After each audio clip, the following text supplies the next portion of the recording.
In the news this week, medical experts agree with WA Premier Mark McGowan's wait for approval on child immunisation. An exclusive Q&A with Dr. Andrew Miller. No jab, no job. Jobs in danger for public health workers who refuse mandatory vaccinations. New rules for truckies entering in WA comes into force tonight. And meet Perth Zoo's newest family member, plus Dr. Mark Duncan-Smith's comment. This is The Evening News with Ivan Learn and Sarah Smith. Good evening. The discussion on jabs for children in WA continues this week, with Premier Mark McGowan saying more research and analysis are needed when asked about whether it was considered in the National Cabinet. No, I think there needs to be more research and more analysis of it. We're all concerned about everyone across the community. So other countries around the world are doing trials and tests on vaccines for kids. We need to monitor and make sure that we put the right research into that issue. We all care about everyone, and making sure that that is dealt with properly is important. So what's the way forward regarding to jabs for children, reopening of Australia and Australasian? AMA-WA spokesperson Dr. Andrew Miller joins us for an exclusive Q&A on these matters. Dr. Miller, thanks for your time. WA Premier Mark McGowan says more research are needed on the issue of child vaccination. Are we ready for it in a medical sense? Well, more research is being done. The results of the Pfizer trials are due in September, Moderna trials in August. This is the last group to be looked at simply because they've been thought to be the lowest risk, but we know that deaths and long-term disease unfortunately do occur in very young children.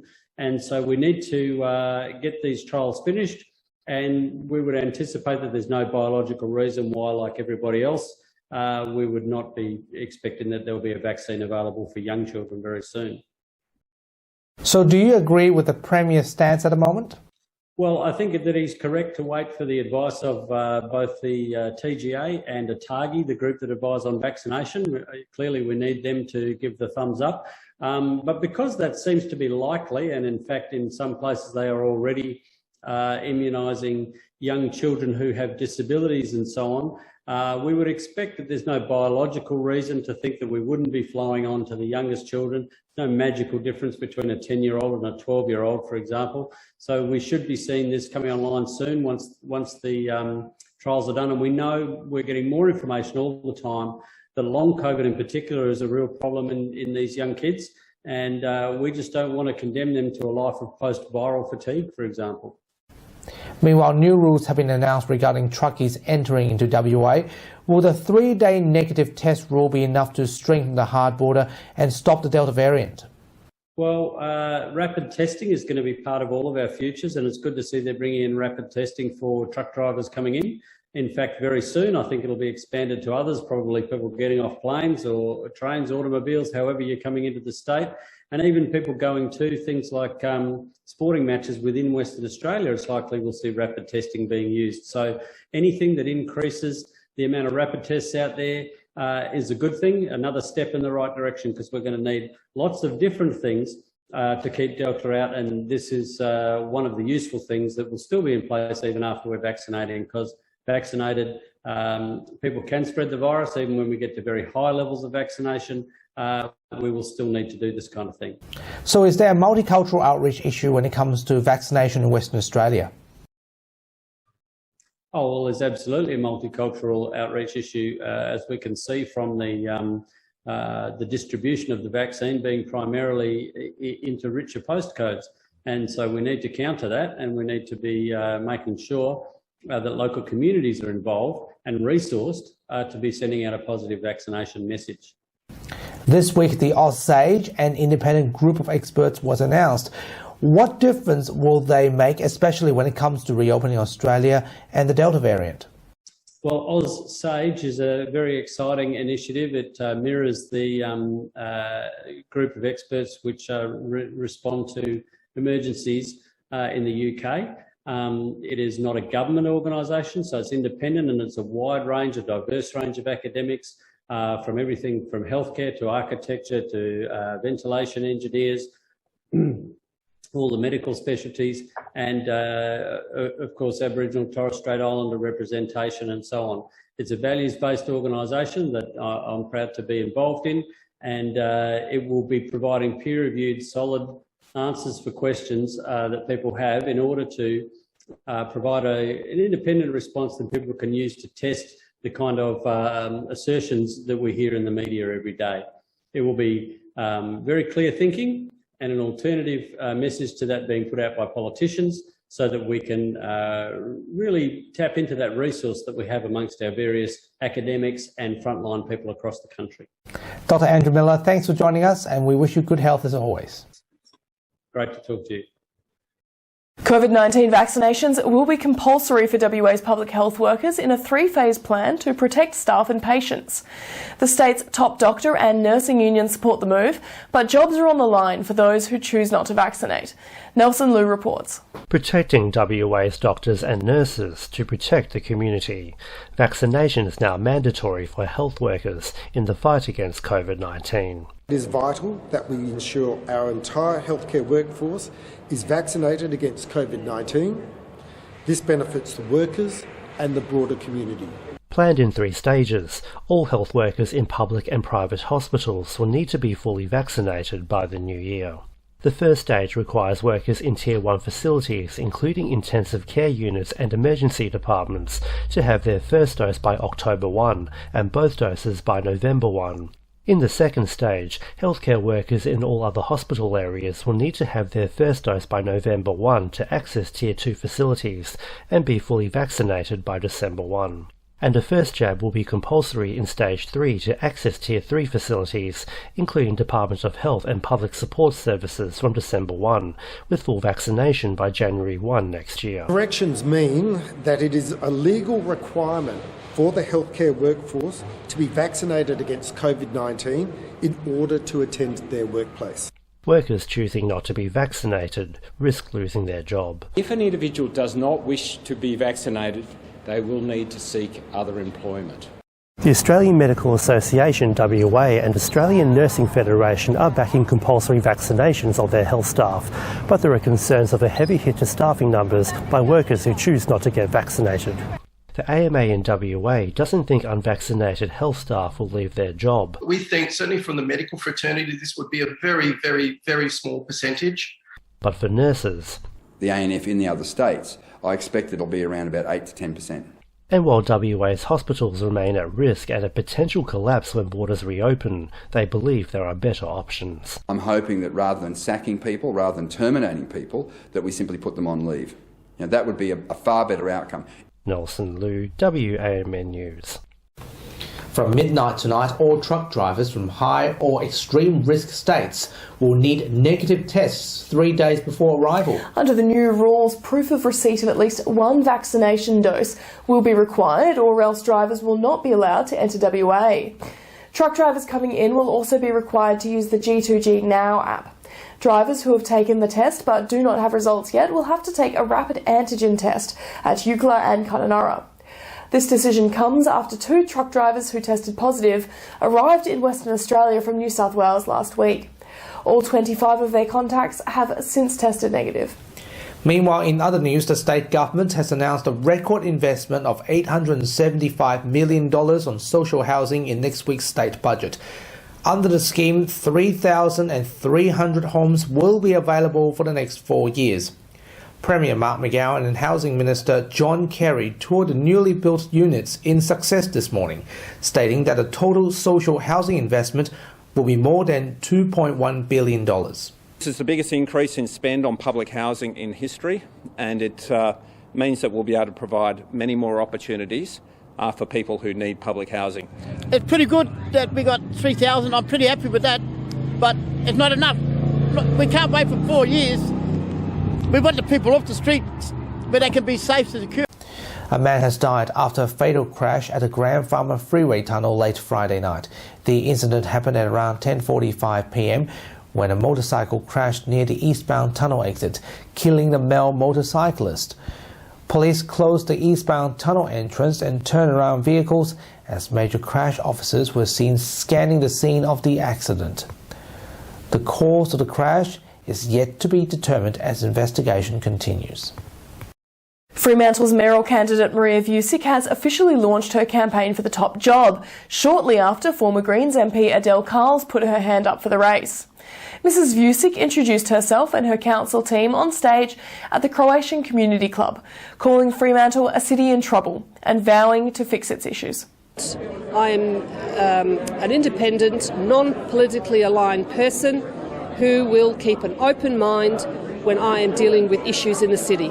The differences you can expect from the day I take office is that I will look at the financial audit and make sure that I get across all the financial issues. Perth's cat buses will be adding another transport option for WA commuters, with the new purple bus joining the fleet. The McGowan government is expanding the service with a new free bus in a $12 million upgrade, while also adding additional stops for its red and blue cat bus services. Transport Minister Rita Sarfiotis says it will help to boost vibrancy in the city. It will be servicing thousands of workers every day. There are thousands of staff at the hospital, at the university, so we'll assist staff getting to work, and of course people visiting, family in hospital, and also students going to UWA. Meanwhile, black spots across WA roads will be upgraded in a $27 million road safety improvement blitz. Work will take place across 83 metropolitan and regional locations, reducing congestions, improving safety and creating jobs. Japanese Prime Minister Yoshihide Suga is set to resign this week after consecutive poor news polls ahead of the country's elections in November.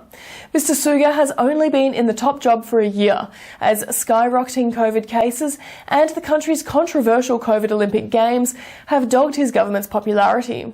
The Liberal Democratic Party currently enjoys a majority in Parliament, meaning whoever becomes Prime Minister will become the leader for the new government. Unemployment in the United States has dropped 0.2% to 5.2%, with 235 non-agriculture related jobs being created in August, well below market expectations. Analysts say the lack of growth is due to concerns around the Delta variant, with businesses struggling to find employees. President Joe Biden said the economy remains strong and a long-term recovery is underway. Perth Zoo has welcomed their newest family member with the birth of a female giraffe calf this week. Giraffe mother Kitoto gave birth this Friday at 11:37 a.m. with her licking and grooming her new calf 30 minutes later. It is understood that another female giraffe in the zoo, Ellie, is currently pregnant and will give birth in October. Perth Zoo is currently participating in a regional breeding program to prevent extinction, as wild populations suffered a 40% decline in the last 30 years. Well, exciting times at Perth Zoo. Birthdays all around. It was your birthday as well this week, wasn't it, Ivan? That's right. I think I'm going to give myself a treat by just going there. Very tempted to go there and see how she's doing.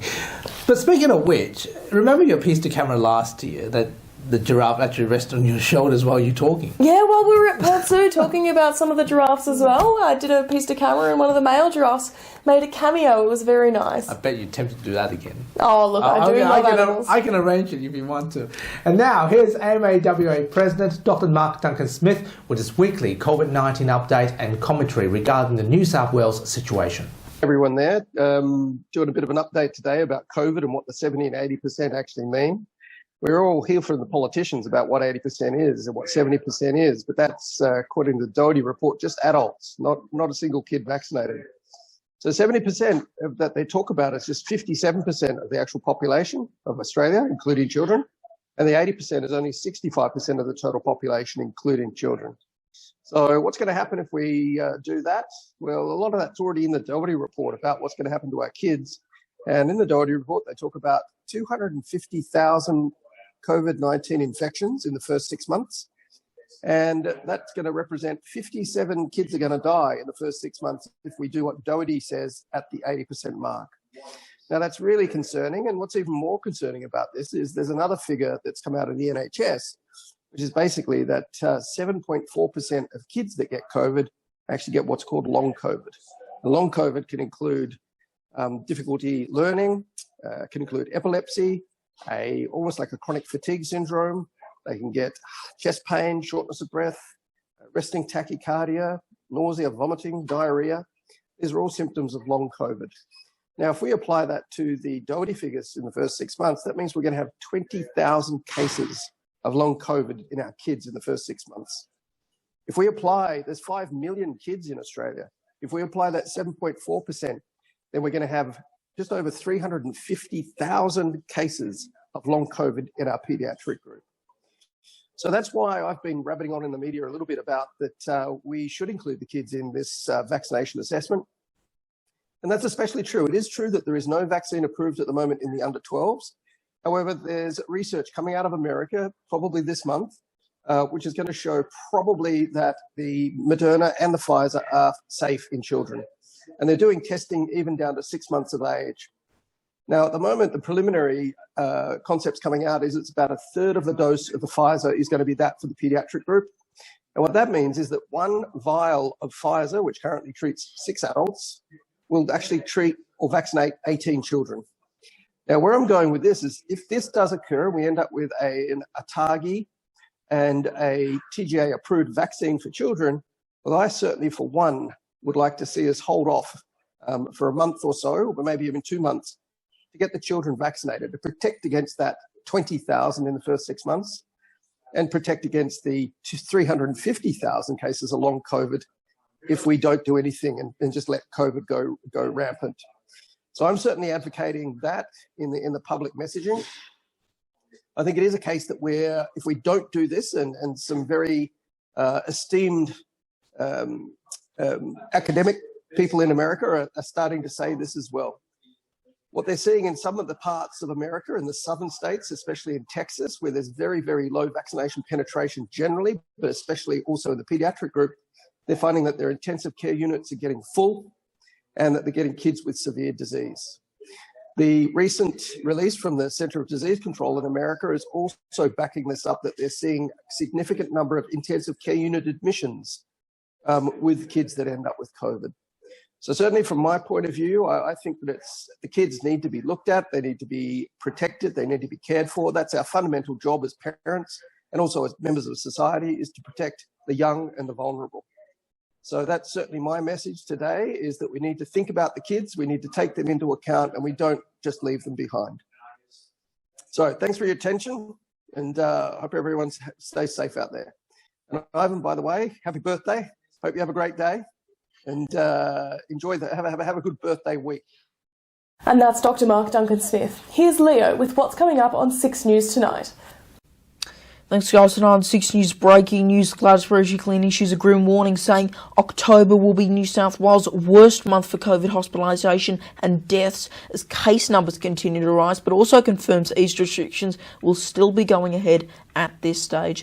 Plus, 5 million Australians hit by suicide during the pandemic. That's according to new data that says 1 in 4 know someone who has died by suicide. We'll go over some of the facts about what some are calling a second pandemic. And is COVID zero officially dead in Victoria? That's the view held by many, as Premier Dan Andrews concedes his state may never have another donut day. The focus now moving towards vaccination and hospitalisation rates. You can see full details on those stories and plenty more by heading to our YouTube channel. Just search 6 News Australia to find us, and our website 6newsau.com. For now though, guys, it's back to you. Thanks, Leo, and that's our weekly news and current affairs. We have the latest news on our website, wamnnews.com.au. From Sarah and myself, we wish you good health, good night, see you next Sunday. Thanks for watching.